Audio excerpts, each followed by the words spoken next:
Dear Aunty Kamla, I need to express how much you holding the highest office in our country means to me as an Indian woman. It is a sign that we have surely come far from the colonial days when most of the murders on the island of Trinidad were of Indian women at the hands of their partners.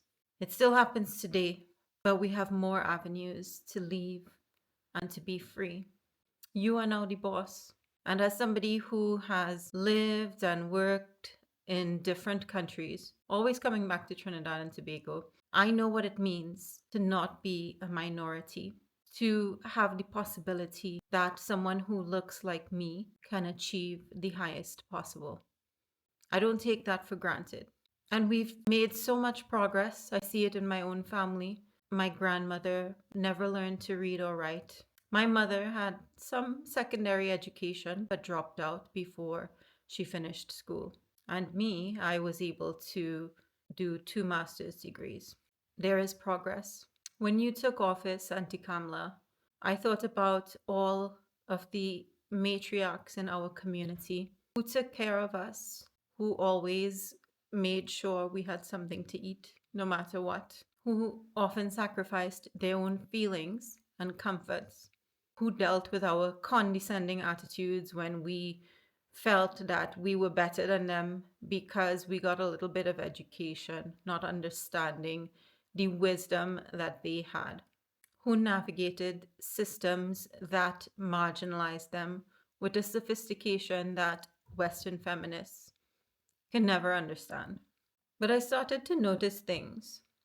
Some people are saying that there was no way you could stand up to the big bad bully that is the United States of America because we are such a small country and we had no choice. But I noticed that you actually started making statements supporting and courting this man long before you were elected.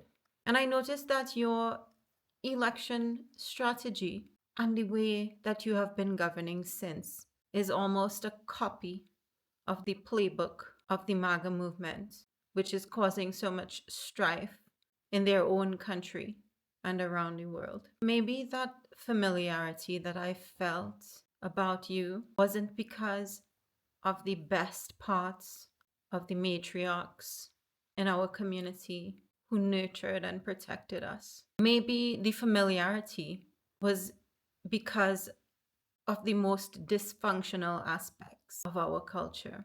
There were also matriarchs who chose not to protect us and instead to pacify the tyrants that abused and terrorized us. They shushed us into silence because our pain was worth less than their shame. They chose to cover everything up, whether it was their girl children who were being abused or their boy children who were being beaten and terrorized. They felt that putting on a good face was worth more than the well being of those whom they were supposed to protect. Right now, our citizens have been killed with no kind of condemnation from you, our leader and protector. Now we are seeing a militarization on our shores that is unprecedented and frightening to most people. And rather than acknowledge the fear and the terror that people feel, you are choosing to silence us and pacify the tyrant.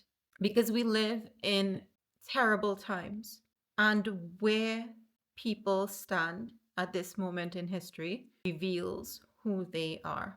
They are demons who are terrorizing the world. I'm wearing this fabric that was handmade by Palestinian women, and I don't know if they are even still alive. But I know there are alternative role models in our community. My own grandmother was married off at 13 years old. That was the norm for women at that time.